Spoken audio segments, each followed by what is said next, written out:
My name is Matt Chapman. I am the Group Financial Controller at Wells & Co. I've been here for a couple of years now, and been a very quick 2 years, but yeah, really exciting. Love to be in this industry. I'm Perry. I'm the General Manager of Group Point here in Bedford. Been with Wells about 15 months. Yesterday, 150 years, yeah, so we're right in the midst of the celebration. It's really good. It's really nice to engage the team in the wider business, engage the guests as well. And then we've got program events coming up through the year, a lot of charity stuff as well. It'll be really nice to see. Tips were kind of collected in a similar way to now, but we were having then the responsibility with sitting with the pub to split and distribute tips.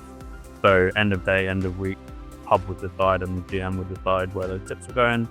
That split would then go through to our payroll providers, and then employees were being taxed and national insurance on the tip, just through normal payroll. Obviously, that was we have 4 weekly payroll for most of our pub staff, so that's quite a long wait for them to get tips. I'm sure we'll come on to it, but it's a lot quicker now. Not as transparent as it is now, not as quick, room for error and manipulation. We have a lot more control over it now. However, in a previous role, I was a trunk master. So it was lovely to remove the manual admin tasks around allocating tips, and obviously not having to host the trunk meetings anymore.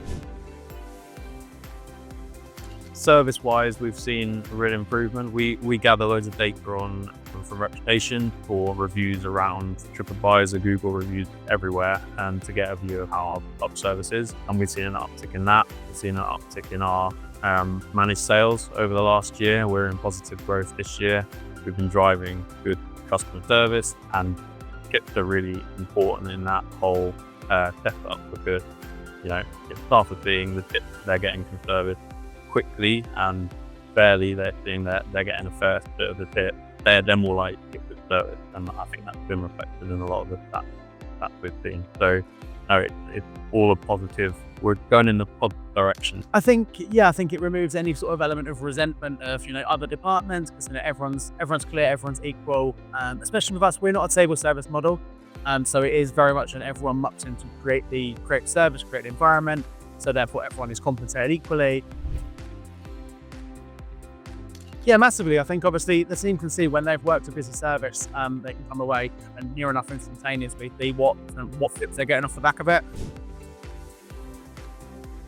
It's fairly seamless from my point of view. The hours data is transferred straight away at the end of the week. The tip data is transferred. We get settlement requests middle of Monday to settle the fund, and it's then a real quick process to get money back to TiPJAR and then into the employees' accounts by the end of the week. So from my point of view, that integration is working seamlessly, as I say, with not much disruption at all. We haven't had any issues since day one of go live, so it's been really, really smooth. Absolutely, it's been a breath of fresh air. It takes a lot of compliance worries off my plate. A lot of that compliance sits with TiPJAR, and now as the trunk master, and we're only collecting and distributing into TiPJAR now. A lot of that work behind the scenes to pay tips and to deal with the compliance around it doesn't sit with us. So it's worked really well. It takes a lot of worry out of my side of the business from a financial control point of view, and staff are happier, customers clearly happier, service is improving. It works all around, so it's been a really good choice for us. But we have seen like a steady increase of service scores, team friendliness, and just a general increase in positive reviews as well. Biggest one for me, time/reducing risk of error for manual processing, and just the total clarity with the team as well. There's no argument about tips anymore, whereas in every other previous business, there's always been someone on the winning side and someone on the losing side. So they're probably the two biggest drivers for me while being advocate at TiPJAR.